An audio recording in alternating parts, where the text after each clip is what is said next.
কারণ আমি এর আগের যে যেটা হয়েছিল ইআইএসের সম্মেলন, সেখানেও আমি ছিলাম এবং সেখানে খুব ভালো লেগেছিল। কারণ সেখানে অনেক লোক ছিল, যদিও আমাদের এটা ইতিহাস কেন্দ্রিক বলতে অসুবিধা নাই, তবে আজকে প্রত্যেক ব্লক থেকে কিছু লোক আসতো, আরও অনেক ভালো লাগতো।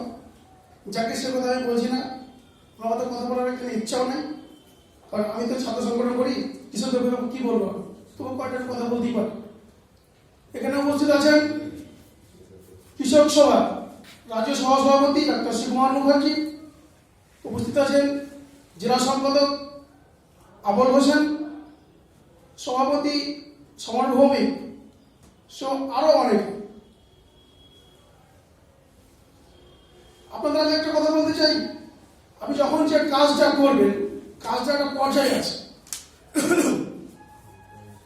ধরেন আপনার একটা বেড়া আছে, মানে ধান ক্ষেত আছে বা সরষা ক্ষেত আছে, সেখানে যদি কোনো ছাগল গরুতে খায়, তো আমরা কি করি? গালাগালি করি। তো এটাকে বলা হয় এক রিয়াকশন, মানে ছাগলটা খাচ্ছে আমার ক্ষেত, আমরা গাল দিচ্ছি, ওকে মারছি, এটা বলা রিয়াকশন। আর আমি জানি যে ছাগল এখানে আসতে পারে, গরু এখানে আসতে পারে, তার জন্য যে কাজটা হবে, যে আমাকে আগে থেকে বেড়া দিতে হবে, এটা বলা হয় অ্যাক্ট। তো এই রিয়াকশন এবং অ্যাক্ট, এইটাকে কেন্দ্র করে একটা কথা বলবো।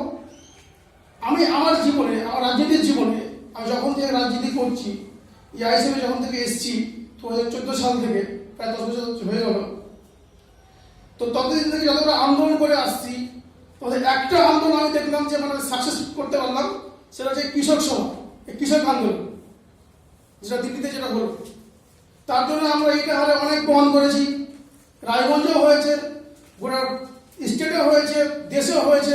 তো আমরা এইটা হারে করেছিলাম।